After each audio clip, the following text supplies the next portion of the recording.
Just kidding. I think it's going to be a 4-part series because I guess it takes me too long to get through these one-handed drills with all the distinctions I want to give. By the way, there's even more information in my beginner moves course. There's going to be a link somewhere on the screen and definitely in the description. I'm assuming you have watched part one, and you have the distinctions that I gave you in part 1. Now we're going to do the underhand. We'll do the same 5 drills.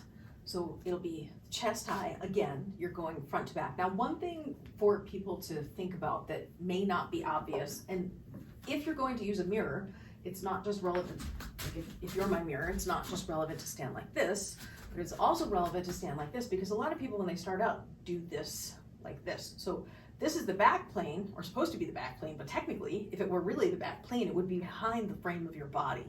And what you want to learn to do is open up the body and have the shoulder be open sufficiently so that as you come from the front to back to here, you're pulling, notice how I'm pulling my elbow in toward the midline of my body. And you can also twist like this, which helps. You could do it all in the fingertips if you wanted, or in the wrist. I think a combination of using all of those is helpful. Regardless, be sure that you're not doing this, but you are doing this, and you're getting it all the way back behind the frame of your body. And this one, it goes from 12 o'clock here down to 6 o'clock there, and 12 o'clock here to the front. So what can be helpful, I found with some students, is when it's back here at the 12 o'clock, if I tell them to scoop down into the right, for whatever reason, that seems to help some people. Then if we did them in the same order, the waist high one, this tends to be the easier of the two for most people, because I think because it's coming in toward your center, and I think it's a more intuitive motion. You'll notice at the bottom of the turn, the poi is coming in toward the butt crack. So if you were to do the same thing I said before with the circles, start by doing a pendulum like this, and not a pendulum like this. This is a pendulum where the pivot, where it's pivoting from my fingertip versus here where it's my elbow. That's the base of the pendulum. So it's a straight line in theory from, I'm not saying, I can't see it. I don't know if it's perfect or not, but trying to go from my elbow down to the tip of the ball and controlling that. Once you feel that, and do that with both versions, once you feel that, for this one you come in toward your butt crack to start it, right? So you're in your pendulum and then you come in toward your butt crack. If you're trying to practice the other direction and it feels easy suddenly, check and make sure you're in the correct direction so that you're not accidentally practicing the wrong version and not remembering to look. So once you can do these circles, again, I would say, 20 of them without hitting yourself, then what you can start to do is the front to back motion.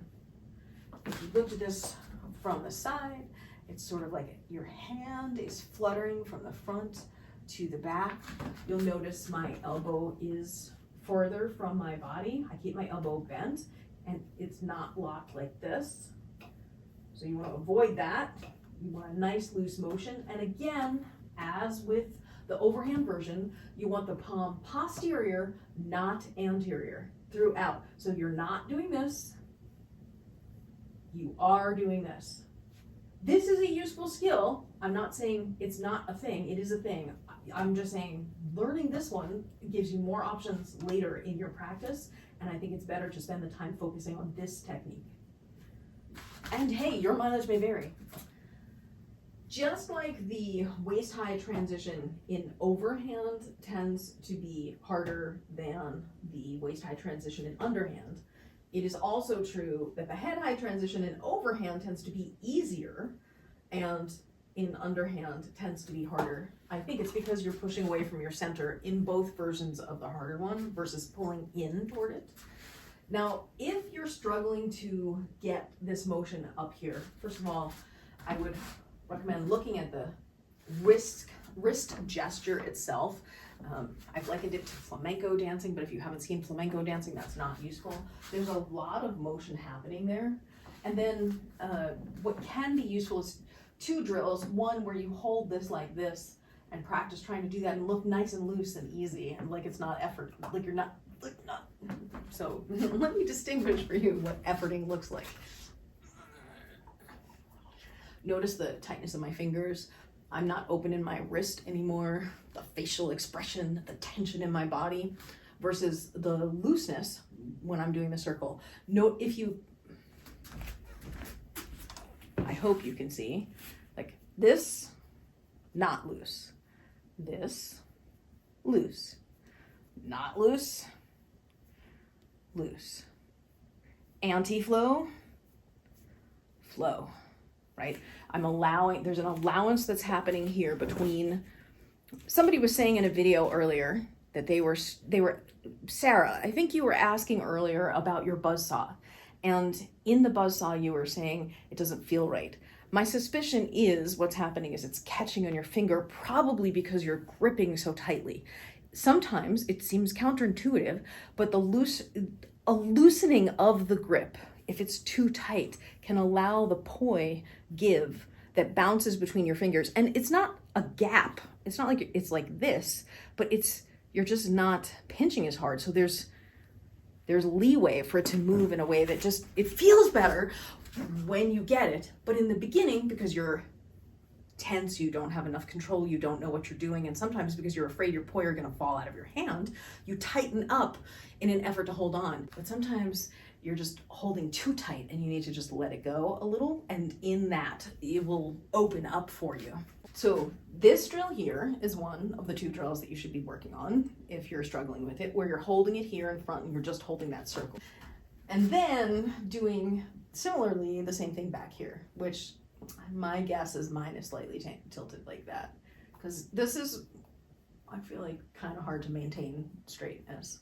There is a pumping of my arm like this as I'm doing it, but you also have to flick across the bottom to keep the plane vertical.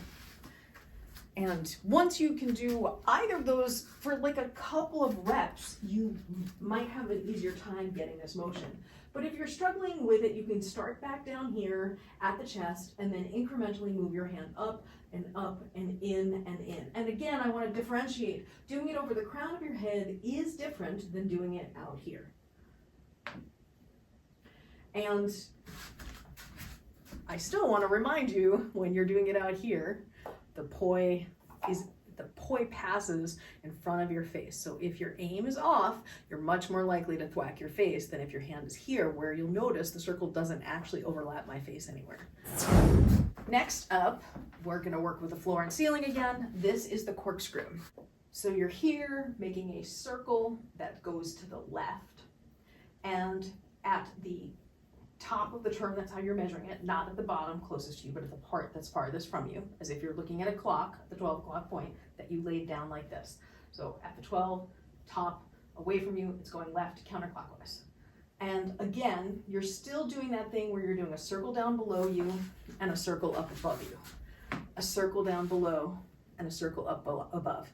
And then a lot of people, when they start out, they're like, okay, I'm down here now.